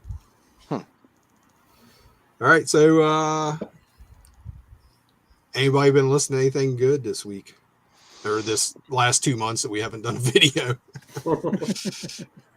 I just found out this was reissued on CD. I didn't even know. I have this on vinyl, but Rabbit from Australia. That's not the one with Trevor Rabin in it, is it? No, it's Dave Evans. Okay. He was the original AC/DC singer before Bon Scott. I'm totally not familiar with that. Yeah, it's a cool cover. 70s glam. They went. They had an album before this, a self-titled one. I don't know why they didn't put that out first, but they had reputation in France, I think. What's the other Rabbit? There's one. There's one that's called WRABIT. Yeah. Hang on, I think I have one. Let me see if I can find it. That has the really bad, all greased up, no shirts. Yeah. Yeah. Well, he's looking for that. I've been playing some old Riot. Right on. Oh, yeah, I've been playing that. So I was thinking about them today, man. I haven't spun anything from them for a long time. I think this is an import too. I forgot where I got this from. German or whatever. And of course, obviously, I've been in the just because of the shows. I've been listening to the Pearl Jam mode. Yeah, and I pulled out some of the bootlegs I have. I was listening to some live stuff. This San Diego show. Yeah, there's that other. There's Rabbit Tracks. I have the white and pink one. Isn't that the one that has an insert or a gatefold where they're all shirtless, or is that a different album? Oh, let's find out. No gatefold here. There's an insert. Nope. Must be a different one. You're thinking of that Henry Mann cover, whatever that guy's name, Herbie Mann or whatever that fucking. Yeah, Herbie Mann. No, that's not it. He's all my god! I have so a Japanese greased up with pressing. his flute. Yeah. What is that? Japanese pressing. This is Nice. Japanese Cool. pressing. He holding his flute with his greased up, fucking hairy chest. That's the worst cover ever. Good stuff. But I bet you have it right there by you, don't you, George? I have it on the wall. Yeah, you got a promo poster on the wall. You got a room at my desk at the shop, right next to Clam Dips and Other Delights. Yeah, yeah. Especially with that, dude. You ever take a look at that model on that Clam Dips and Other Delights, whatever it's called? I've never really paid that close attention to it. Was there homework for this thing? Or big one? Oh yeah. Nah. Okay. I pulled this. I've been going through as I'm pulling stuff to listen to put away. Oh yeah, I've seen that before, man. What is that? Oh, Black Angels. Yeah, it's Switzerland, I think they were from. It's on Gaul. Is it old or new? It's old. Yeah, It's because really there's a Black old. Angels. There's a Black Angels out of Austin, which is more of a psych kind of. Yeah, this is 84. Oh shit! And you can kind of, that's them. I mean, they're kind of just that hard rock, almost a little bit of new wave of British heavy metal sound, but not really. If I saw that record, I would buy it. Yeah, it's a great cover, man. I mean, it's definitely a rocking album. But like I said, I've been going through and trying to find anything in the collection that's still sealed, and this was still sealed. I like the song title on there. Ago. Blind Like a Fool. Yeah, that would totally be a buy. Plus, it's on Gull, so it's like the same thing as Judas Priest. So I'd be like, yeah, I'm in. Blind Like a Fool. What's cool is you got on the cover, you got the dude on the motorcycle. He's messing with chick. Nah, it's no shirt.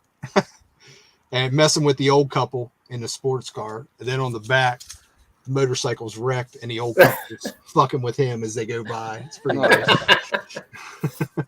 But it's a cool album, man. I mean, definitely worth, you ever come across it, checking it out. And I think it's pretty cheap on Discogs. Have you been enjoying that Disco Fire album behind you? I haven't played it yet. I pulled it out. And I got to get it. That's what I'm looking at. What's that one right under the AC/DC? Yeah, and I've been eyeing that Led Zeppelin Best of. Junior Wells? Yeah, it's Buddy Guy and Junior Wells. It's an acoustic album they did Looks back like in Revolution the 90s. by Night to the right of that. Yeah. And then Karma to Burn and that Zeppelin. I put Zeppelin up there for Vance. Yeah, so when should I expect that? Dude, I had no idea. That's a pricey fucking record, man. Yeah. And it's just the best of. It's like, yeah, it's volume 2 even. Yeah. I listened to this last night. And there were 2 of them, yeah. The new Megadeth. Yeah. How is it? What do you think of that? I like the music on it. You can tell, you can tell Dave is getting old and is singing here. I mean, his voice sounds really tired. I mean, really, really tired. Musically, it sounds great, and the production is really good on this, man. But his voice. I mean, he's never been a great singer, but I mean, he doesn't even sound like angry Dave anymore. He sounds like like get off my lawn, Dave. So is he getting to the Lemmy got that way the last Yeah, I mean, that's exactly. He's had health issues. He pretty much killed himself with heroin for God knows how many years. Didn't he just have cancer or something? I guess. Yeah. He's still fighting it, I guess. So I'm not making fun of the guy for sure, but I mean, you could tell his voice is getting tired. It's kind of he just kind of how Eric Clapton's voice sounds now, and a lot of those guys, and Klaus Meine for that matter. Yeah. You can see when on the live things how he's struggling to get enough air to sing how he has to. Well, sing. yeah, I just saw the Scorpions beginning of the month, and I thought he sounded pretty good. I mean, yeah, I gave benefit of the doubt because of the age and stuff, but you've probably seen some of my clips, and I mean, considering how old he is, I mean, for sure. But I mean, there are times. I mean, they don't do certain songs anymore because you can't do them. They're a little slower or toned down a little. The octave is down.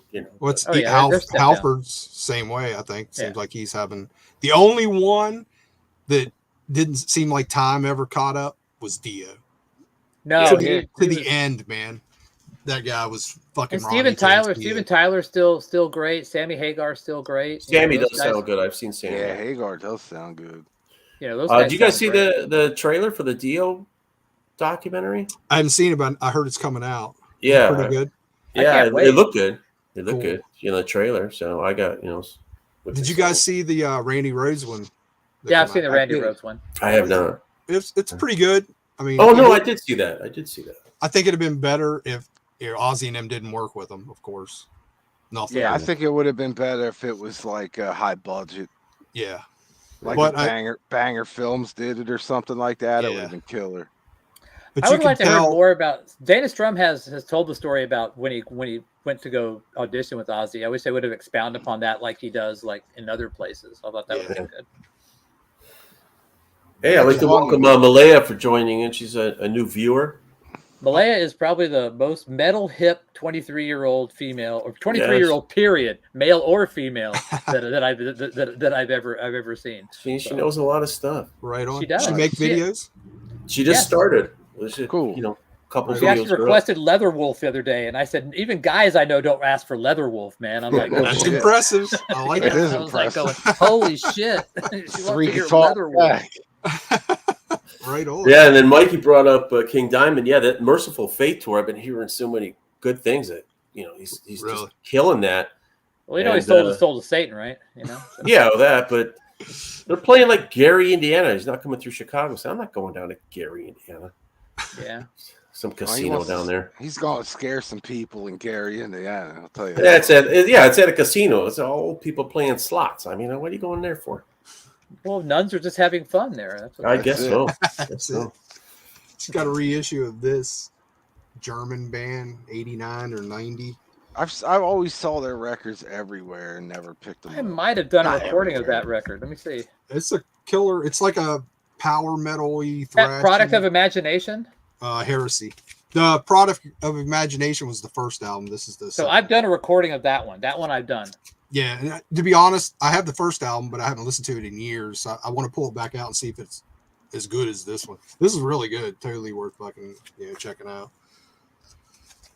I didn't even know I had that. You showed that cover, and I was like, "On holy shit!" Yes, Randy, my dream come true. I'm serious, man. This is like a grail for me. Like,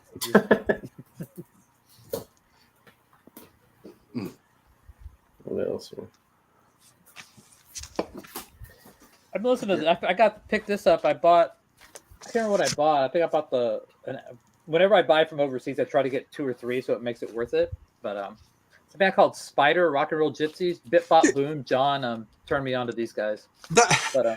That's crazy. That album keeps popping up now because Aaron just showed it too. I can't remember. It's kind of funny how that works, isn't it? How it just stuff starts just coming That's out. like the old VC. It was like always a a vibe going through all of a sudden, and then somebody shows it and think, "Hey, I came across it too." And the next thing, so I can't remember if I have that album or not. I know I have some 45s by those dudes. I don't know if I could reach up here without. I think the only thing I have is on that one comp, that Job Center Rejects right now. So this band Victory, I've heard this the other day. I had another one of their records. I think this is maybe their second or third. I think that's a later one, isn't it? Yeah, yeah, German. And then Blitzkrieg. I've had this EP a couple of times. Ready for Action. Yep, different Blitzkrieg than the. There's like 2 or 3 of those. Yeah, that's a cool album. Yeah, it's not bad. I thought it was pretty good. I picked this up. This is out on Friday. Anthony Gomes. It's called High Voltage Blues. It's on Rat Pat Records. Wow, what's that like? A killer cover. It's a cool cover. I didn't realize this guy has 8 albums out, and a lot of his stuff was just through CD Baby. Mm-hmm. And I think, if I'm not mistaken, this is technically his first major label since Rat Pack's distributed by, I want to say Atlantic, but I couldn't. So is it really kind of heavy blues stuff? Is that really? Yeah, what it is? it's like AC/DC meets fucking BB King. That's the best way to describe it. I mean, it's a heavy tone. The guy shreds, man. Young guy, older guy, or I would say probably our age. Oh, okay. I mean, maybe in his, I don't know, because like I said, he has. Dude, I swear when I tell you he's got 8 or 10 records out, that's not an exaggeration. But I think this record and the one maybe right before this that was his last independent record, he went like AC/DC, heavy blues kind of thing. Wow. So this is out, like I said, on Rat Pack this week. And that looks cool, man. I mean, the first press is the first press on vinyl is like yellow and orange. Yeah, yellow and orange swirl, but it has Billy Sheehan's on it. And Ray Luzier. Who is that again? Wait, he's been in a bunch of bands. So. Yeah.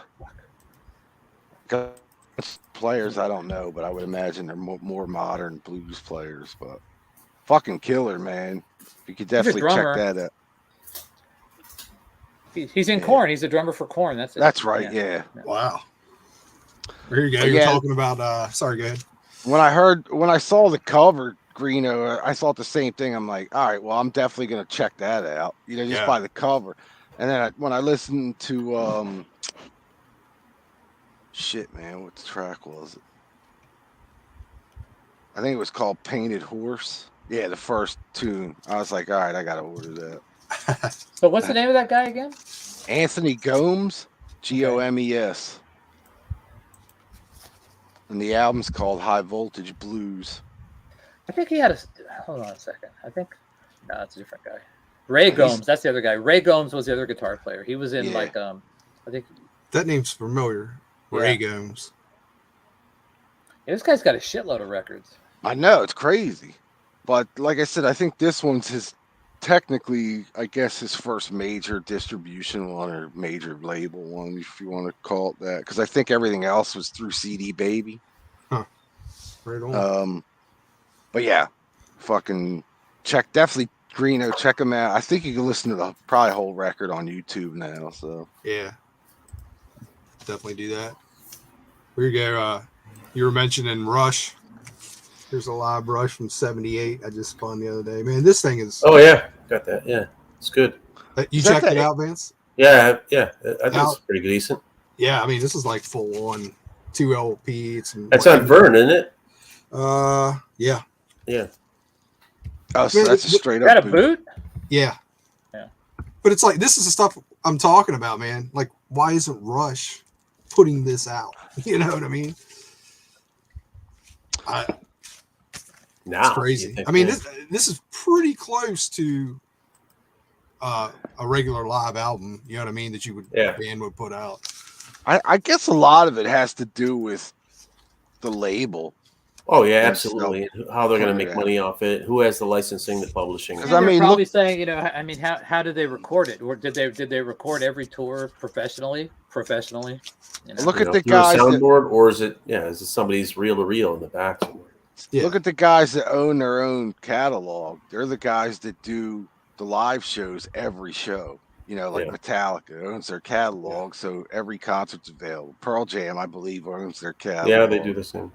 And they do the same thing. So it's got to be something more so with the labels than the artists wanting to put this stuff out. But it's weird, like I said, with Kiss. Like all of a sudden now, they're doing these archive releases every 4 months with these bootleg live things, and now they got the Creatures box coming out.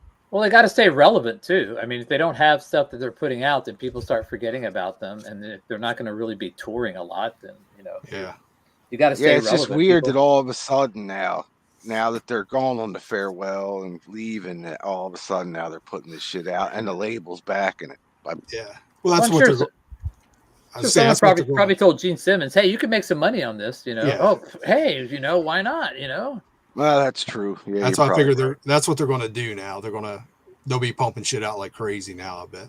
Hey man, you know what? I don't have a problem with it as long as they keep the pricings down. Like I said, the live bootleg things that have been out, I got the CDs for it.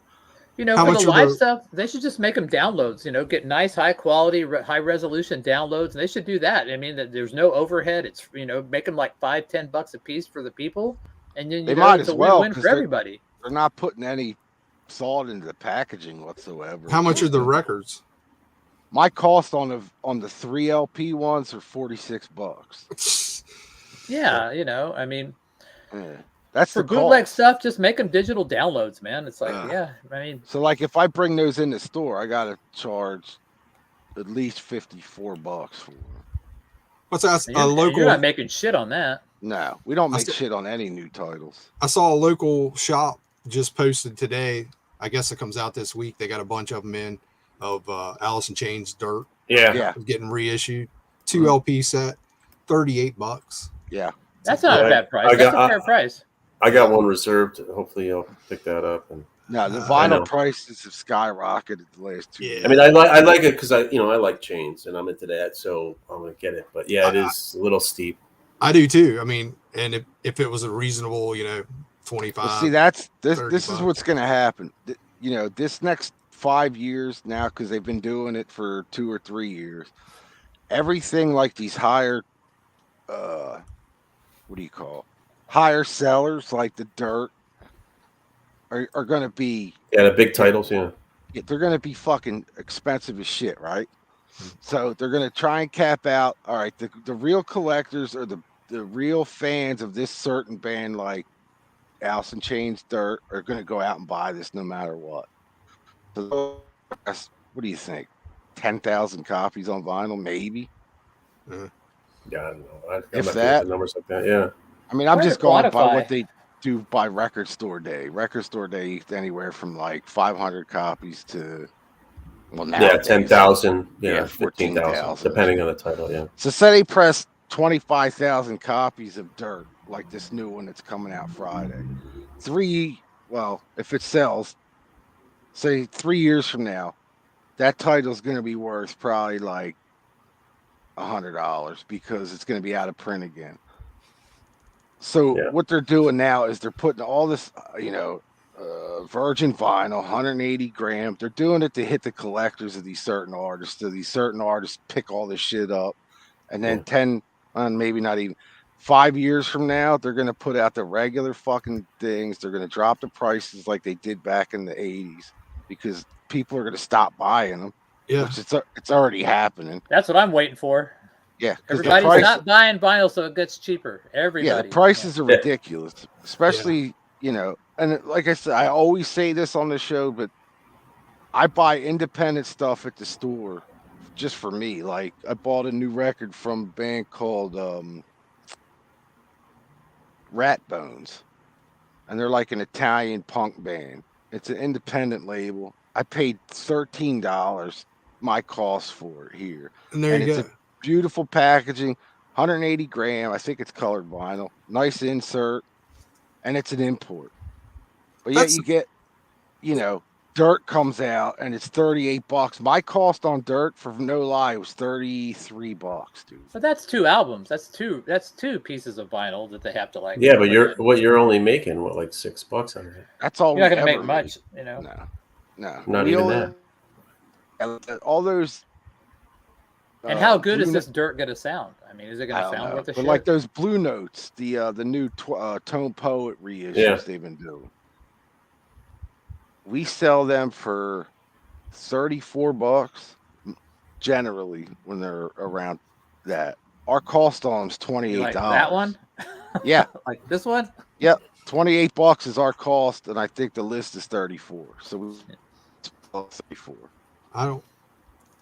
When I first started getting into jazz, kind of checking some stuff out, I don't know what the series was, who was doing it, anything about it, but you could buy all kind of Blue Note reissues, just straight, nothing fancy, nothing special. It wasn't on 10,000 gram vinyl or anything. Yeah. Yep. For like $11-12. Yep, I could tell you exactly. It's either the Dulcis pressings or the other UK company. What the hell is that one? I probably picked up 15, 20 of those and enjoyed it. But I'm not spending $30-40 on something, You could put it out for $12-15. I could see the logo, Greeno, of that label. I know exactly what label you're talking Scorpio? about. No. I don't know. I just wish they would reissue bands that are hard to find. It's like this whole Steely Dan thing. I can find Steely Dan records. You know what? I can't go to a store and just pick up a Budgie album.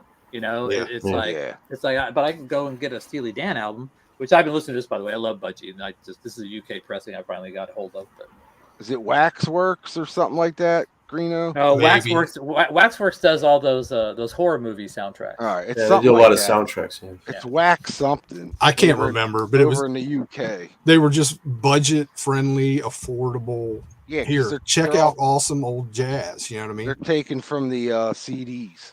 That's why they sell them so cheap.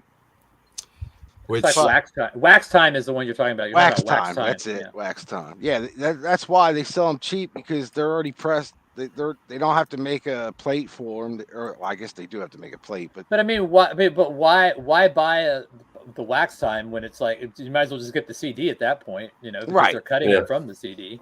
So unless you like that, and I get that, you like the ambient sound that your turntable gives it, which I get, because that's how I like I have my tubes and shit, and I like how it sounds. So these Well, digital records don't bug me.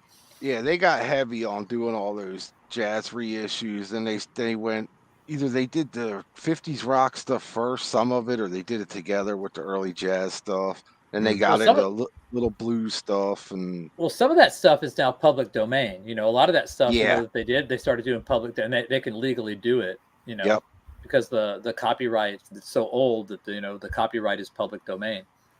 But Bananas is saying the same thing. You know, press some shit that's hard to find, like you were showing the budgie. Yeah. But man, right now, I mean, that's what I'm showing. You know what I mean? It's like right now, if you can't find that. Yeah, if you're into this kind of stuff, now's a golden age for it, man. There's so much obscure stuff being reissued by old 80s metal obscurities. It's just insane. Greeno, is that a reissue you got there? Yeah, it's reissue on is that High Roller who put it out? No, this was Diabolic Mike. And who put how much? Wow, I never heard that label. What is something like that cost, if you don't mind me? I think I had 24 or 25 in it. Yeah, see, that's fine. And that's expensive to me. It's expensive to me, but this is my area, so I'm willing to, I'll do it. That's kind of where I'm at work. When I see shit I want to get on vinyl, I hit all right, dude, if it goes over, my cost is over $20, I'm just not getting it. Yeah. I mean, obviously there's certain LPs. I have to start thinking like that, because I'm like, getting stuff. I'm like, well, I've gotten that way. I've gotten that way with boots, because when we all went crazy for boots, like years ago, yeah, they dried up big time too. Well, I mean, you could buy them for $15 to $20. You know what I mean? Now you can't. Fuck no! I just saw a bunch of striper bootlegs. I don't know why. I don't know why I've never been into those. It just hasn't been my thing ever. The ones lately have been really. There's been some really good titles. I mean, from the ones from the 70s and the 80s. Like I like that one Rush, the Cleveland one. You guys still hear me? Yeah, we could hear you, but you must have clicked on your avatar. You're an avatar. I didn't touch anything. Oh. I just looked up and saw the thing pop. Hold on. George might be back. There he is. Yeah. Something happened to the wire. Yeah, I've slowed down on the boots too lately, actually. I shouldn't say that. I haven't checked, Well, I haven't looked for them because I know. Why do you have lights on, Vance? Why do you have lights on for this stream, but you're in the dark all the time on my stream, dude? You never fucking have a light on. That's a theme over there, dude. I provide a theme. Literally, the guy's in the dark. He looks like a stalker in the dark on my stream. I know it's part of the mood, man. I set the mood on. Oh shit. I told you I don't care about the format, man. If I can get it on disc or on CD, that's fine. To me, it's the music that counts the most. But yeah, I mean, I still prefer vinyl, but I've been picking up CDs, man. I'm good with CDs. Hey, I'll spend $15 on a CD instead of 35 or 40. Exactly. Commits to the bit. Obviously, I'm not an anti-digital, because all my recordings are digital. So I mean, I just so I don't care as long as it sounds good. I could care less as long as it sounds good to me. The only thing I get bummed out is when bands just release streaming, like they don't do a physical product, it's normally it's dumb to me. I mean, it's dumb for me to complain about that, because normally it's like a single or two singles, and I'm like, fuck, man, I don't want to buy air and get a FLAC file sent to me. I want a physical copy of it. Yeah. Man. That's my only hang up is. I don't know for singles. I might have been okay with the FLAC file, because singles are a pain in the ass, man. You got to go, you play it, you got to flip it, and then you. No, I'm saying I would rather wait for a full length. For sure. Or EP and have them release something. At least put out an EP. At least put out an EP. Not this whole single thing. Something physical. Right. I mean? Yeah. Because to me, that's how I grew up. That's how I grew up loving music, and it's still what I like. When I listen to something, I'm flipping or looking through the booklet or the the record. So I still do it. You know, you figure out who produced, who played on that, who sang backup on that, who did all that shit. You know, that's the thing. That leads you to other bands, and then I didn't think you guys give a shit about this, but my daughter and I were at where the hell were we? Somewhere, and they had like a $5 CD bin. You know, it wasn't Staples, but it was something like that. I can't remember. They had this in there, and I had never seen this before. It's Elvis at Stax, and it's I've like been on an Elvis kick lately. 17 songs all recorded during at the Stax. You know, I guess it's considered a lot of this shit. Studio. I have no, huh? The Stax Studio. Stax Studio in 1970. I can't even see it, dude. I've seen that on vinyl, dude. Yeah, but this was in the $5. Oh, we were at Barnes and Noble. That's where it was. Oh yeah, for $5. Yeah, so I was like, you know, even if it's like a lot of the gospel shit he was doing that I can't stand, I want to hear him with this band because it's a lot of the guys that studio musicians from probably Stax, Booker T and the MGs and those guys. Yeah. Yep. Yeah. Oh, okay. So guys in the Blues Brothers, probably the Blues Brothers guys. Yeah. Donald Duck, right? Yeah. Duck Dunn and Steve Cropper. Yeah. I got to see if I can see it now that you said that. My eyes are so fucking bad as of late. What up, Aaron? Metal T's in the house. Oh, Lionel Richie. Yeah, I've been on a big Elvis kick, actually. I watched that movie again that came out recently.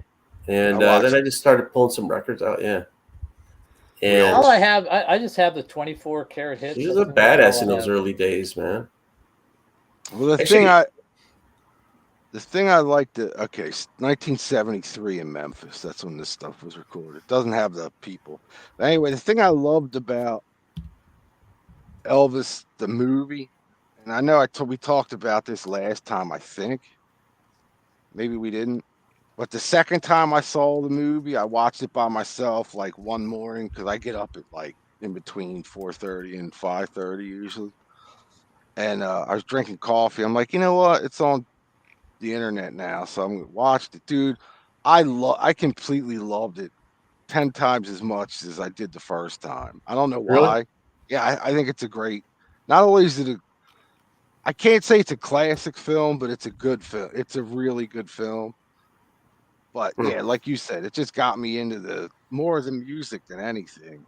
Yeah, I just started pulling some records out. In fact, I think because like you said, it's online, and they also had some of his older, the movies he did. Yeah. So I watched a couple of those for kicks, and just kind of got in the groove. My daughter comes down last night. She goes, "Dad, you ever hear this song?" And I'm thinking, "Oh my gosh, she's gonna play me like, what's her favorite? Is that kid from Harry Styles?" I'm like, oh fuck, she's gonna play One Direction. Yeah. So she starts playing "Burning Love," and I like looked at her. I'm like, that's one of my favorite fucking Elvis tunes. Like, that's one of the first Elvis songs I remember hearing and knowing it was Elvis. Well, that's where it's like, if that movie just got your daughter into. She didn't see the movie. She just happened. Okay, I was going to say that's been great. I think because of the popularity of the movie, right? I think it's probably popping up everywhere again. Yeah, it's popping up on certain, stream stuff. Yeah. So she must have heard it somewhere. Excuse me, and looked it up, and she's like, this Elvis song, and I'm like, holy fuck, that's one of my favorite Elvis tunes. Well, I got a new thing in that isn't Elvis. Like that. It is the most metal cover I've seen for a while. Metal MCs. Is it the Disco Fire album? No. Oh my God. Living metal. Hello. I had to get it just on the cover alone. It's like, okay. Is it a comp? No, it's a band from Brazil. They have songs like "Are You Ready for Metal?" "Living for Metal," "Hail the True Metal Will Never Die." They do a cover of Rock'n'Rolla Priest. Oh my God. Oh wow. It's from like 2018, but it just got put out on vinyl. Have you listened to it? Yeah, it's pretty good, man. Is it? It's just that new, Hail the True Metal. Yeah. I mean, I saw the cover and I'm like, I just looked that up, Richie. Yeah, Elvis's band was the ones in the Stax recording. So. Nice. Dude, that's fucking awesome. 45. I just got this not too long ago. I don't know if you know Dave and Jenny B-sides or whatever. Mm-hmm. Yeah, they. That's funny, man. I actually picked that up from that for Halloween.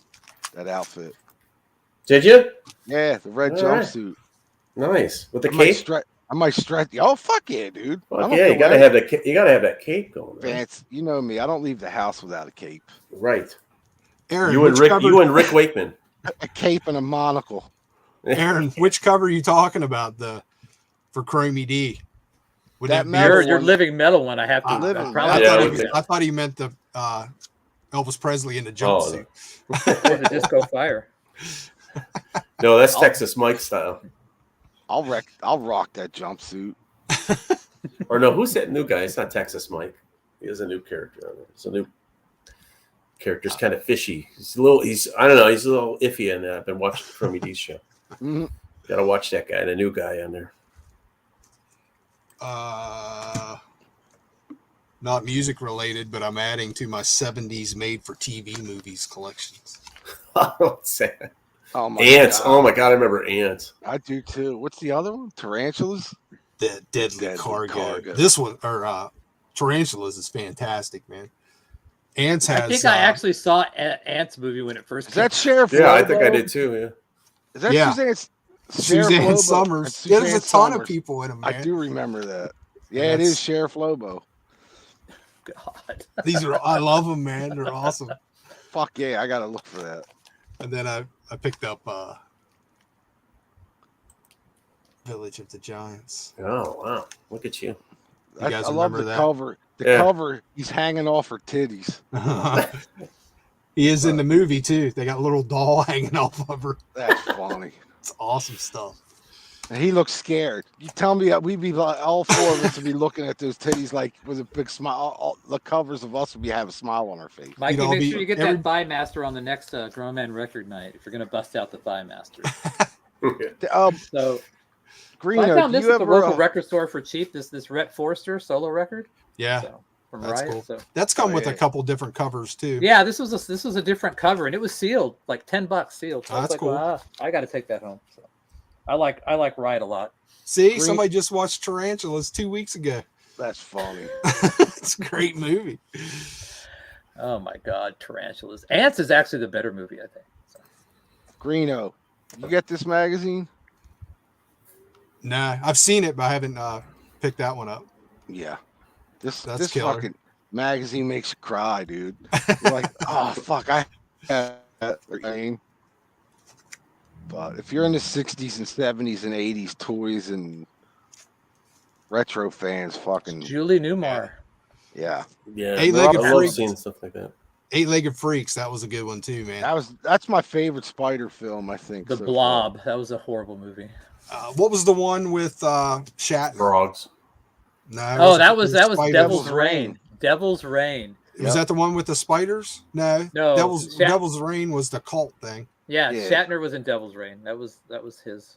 What was the one? Shatner was in a spider movie as well. Yeah. Ernest Borgnine was in that Devil's Reign movie. And Travolta. John Travolta's first film. Kingdom of the Spiders, if I remember right. Yeah. Yes, that's a good one too. So now we're talking about Spiders movies. Oh, Halloween's coming. The new Horror Hound is they do I don't know how to pronounce it, if it's NECA or NECA, the toy company. Yeah. But the new Horror Hound has a whole retrospect because they turned 20 this year. How fucking weird is that? NECA's 20 years old, or NECA. Dude, there's so many cool little figures out now. Oh yeah, I know, dude. I don't even want to go down that trail. No, this is what I want. You don't want to get down this trail either. Look at this. So I was looking through here, and I'm like, they have this thing called VHS Invasion that they have pretty much every issue where they show old VHS covers. So they showed all these, right? And then I'm looking at all these films. I'm like, wait a minute, these are all new. There's a company now doing all retro horror films, or not retro films, but new the films. Covers? Yeah, and putting them out on VHS. So like, I mean, that one looks like is that Christmas Vacation right there? Yeah, it's the Holliston TV show. It's just a spoof. I actually remember that episode, but there was one I wanted to show you. So they're reissuing basically VHS tapes. Well, this company is doing pretty much the retro VHS. Yeah, of horror films from the last probably. Well, that horror VHS market. I'm not one to talk about it. I bet you BBQ knows more about it. But those old VHS horror films on VHS go for a big price. I think that's why this company's because they're only doing runs of like 200 each or something like that. Just those B type movie kind of. Yeah, you'd see it. It'd just be first they show up. The first runs were in the blockbusters. It's all like straight to video kind of stuff. Yeah, it's all that 80s stuff. Yeah, and, majority of it's never been reissued on DVD or Blu-ray. Exactly. And these VHS, there's a whole documentary on it. I think about the whole Python. VHS. Being a record collector ain't that bad when you see shit like that, like horror fans going nuts right. for that stuff. It's like, oh yeah, dude, welcome to our world. There was a period of time when they would like Python, ants, and those movies. They would just put anything, any kind of insect, animal. It's like let's have something kill you. Food of the gods. Remember that? It was just like superimposed rabbits running through some set. You remember Ticks? Love it. Yeah, Ticks was a good one too. I like that one. Yeah, I was thinking about the other day is Idle Hands. I heard somebody talking about that. That's a fucking great movie. Yeah, and they're saying that's like a lost classic now that people are rediscovering. It's like, how can you? That movie is awesome, man. From the day it come out, I love that movie. Aaron just said he turned 20 this year too. My favorite line from Idle Hands is, "I'm not going through all that, Tanya." Do you remember that when the chick went through the fan and blew her everywhere? Oh yeah. And the dude's like, they were crawling through the thing, and he's like, "I'm not going through all that, Tanya." There was just blood and guts everywhere. His two friends are just walking around like nothing happened. One's got a fucking jar sticking out of his head. Yeah, like nothing's happening. Wasn't there a killer tire? Maybe. There's a lot of people in that movie that did. I mean, there's like Jessica Alba, Vivica A. Fox, Seth Green. Yeah, Fred Willard's in that movie. Yeah, have you seen it? I think I saw it like in 2000, like years when it came out. Ago. Yeah. I remember getting it, thinking like, or at least 10 minutes of it. Yeah, thinking this is gonna suck. I thought it was a great movie. I did too. I loved it. Piranha, that's another one. Oh, I love the old Piranha, like from the 70s. You're talking? No, the remakes are the better ones. I like the old Piranha. I did see the remake with wasn't the chick Elizabeth Shue was she was like the main character in that one? They're like in Lake Mead or something like that. Lord Tracy did a song called Piranha based off those movies. What's that? Lord Tracy had a song called Piranha based off those movies. Piranha. Yeah. Used to cover that song in a band. You covered a Lord Tracy song? Yeah, Piranha. That's obscure. I'm sure everybody got that one. We did Out with the Boys. We learned Out with the Boys. See you later, babe. I see those guys all the time, man. Those guys were super nice guys. Terry and all those guys. That was a fun album, man. Yeah, it was. Three-headed chick, And Wow, dude, I haven't listened to that forever. East Coast. Yeah, I saw. Is that the Rat movie? Yeah, Willard was the first one, and then the sequel was Ben. Yeah, Ben. Yeah. Michael Jackson did the soundtrack, right, or the song, the title track. Yeah, he did the song for Ben, but the first one was Willard. About he was controlled all the rats or whatever. Yeah. Why am I thinking it was the dude from Marty McFly's dad? And Crispin Glover? Crispin Glover? Wasn't he in Willard? No, I think he's too young for that. That was like the 70s. Yeah. I remember seeing that in the 70s. Willard was... I can tell you who it was. It was like 70. Willard 71 was 71. 71, they did a remake of it. Yeah, because I knew Ben was the Michael late Jackson 70s, thing. yeah. But it was a sequel. I swear there's something with... Wow, Sandra Locke is in this movie? Crispin Glover. Did they do a remake? Maybe they did a remake of it. Well, that's what Lionel Richie said. Yeah, they did in 2003, I think. But Ernest Borgnine was in the original. Sandra Locke was in it. Never seen the remake. 2003. Hey, Aaron Griffin, what's up, bro? Yeah, the remake was done in 2000. Yeah, I never saw the remake. I just knew the original. I knew when you said Willard, that's what popped into my head was Crispin Glover, and Arlie Emery was in it too. Oh shit! The next made-for-TV movie I have my eye on is called Bees. I think it's about bees. I just watched Dark Knight of the Scarecrow. Is it about crows killing people, or you don't remember Dark Knight of the Scarecrow? No, that doesn't sound familiar. Is it 70s? Oh my god, it was a 70s Halloween made-for-TV movie, like 1978. Nah. About the killer scarecrow? Nah, it sounds like I need to see it. Yeah. Sounds like, sounds like you need a shotgun. Sounds like a perfect October movie. Yeah. Dude, it's the guy that played Dr. Giggles, the guy with the big eyes. Yeah. You know, I don't know his real name, like the actor's name. He's one of the main characters in. Oh, it's got the guy from L.A. Law, Larry Drake, who played the. That's him, dude. Larry Drake. Yeah, he's got like autism in this movie, and man, I don't remember that. Something goes wrong, and he expires. In a small southern town, 4 vigilantes wrongly execute a mentally challenged man, but after the court sets them free, mysterious accidents begin to kill them off one by one. It's 70s. It's every day in the 70s, man. Yep. So then 40 years later, they just released a sequel to it that I refuse to see. Dark Knight of the Scarecrow 2, 41 years later. Jesus. Yeah, I refuse to see it. I will not see it because the preview looked terrible. It's Dark Knight of the Scarecrow? Dark Knight of the Scarecrow. I wonder if that's ever come out on DVD or Blu-ray. Oh, yeah. Yeah. Has it? I got it from Screen Factory like 2 years ago, maybe. Damn.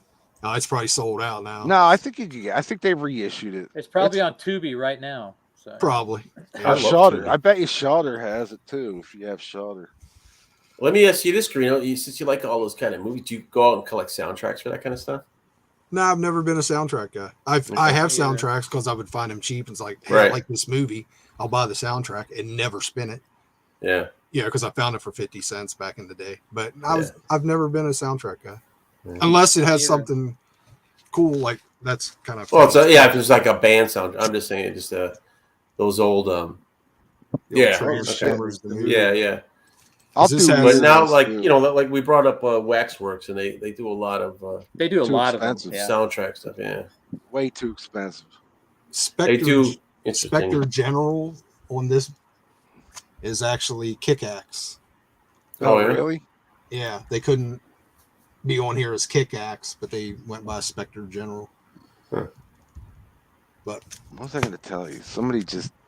Yeah, we're getting close to the end for me, guys. I've already been over my 8:30 end time. Your limit? Yeah. That's why I said let's just do it, because I knew you'd go. Yeah. I got to get up way early in the morning, so... I get up early anyway. All right, fellas. Well, we'll wrap it up for this week. And like I said, thanks for having me on. Finally, I can check this off. Definitely want you back, man. Definitely a good time. Yeah, I had a blast. When we can go longer and do some homework. So I want to actually be forced to pull out records and y'all talk about shit, because I want to hear y'all bag on Def Leppard so I can talk about that. I like Def Leppard. I like Def Leppard too, up to a point. I think we're all around that high and dry Pyromania era. I think and then I like bits and pieces afterwards, but not everything. But so I would love to hang out with you guys again. It was a lot of fun. Yeah, hell yeah, man. And thanks for everybody. We're gonna attempt to do it more often than we've been doing it. Yeah, definitely. Well, we do need to get Bauer on here. Now we're coming into the winter months and all that. Hopefully we can start doing it more often. And it's a lot easier in the wintertime because there's not so much to do. Weather plays a factor. Thanks for everybody joining in the comments. Yeah, man. I try to Little keep Theologian, Malia, Boner Bees, Thrash. Maybe I'll see you somewhere down the line, Vance. I don't know. I never see you. So all right. I got to check out Malia's videos. That's interesting. I tell you, man, Malia is the most clued in metal person of her age I've ever seen, ever at this day and age. It's awesome, amazing. Man. Right on.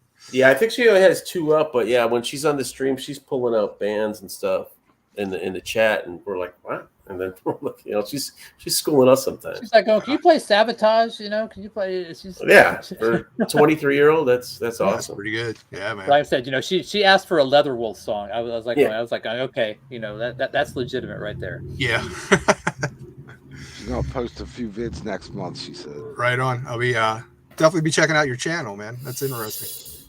So, all right, thanks everyone. Fellas, we'll be back Thanks, sooner, and we'll see y'all pretty soon. I hope. Bye. See ya.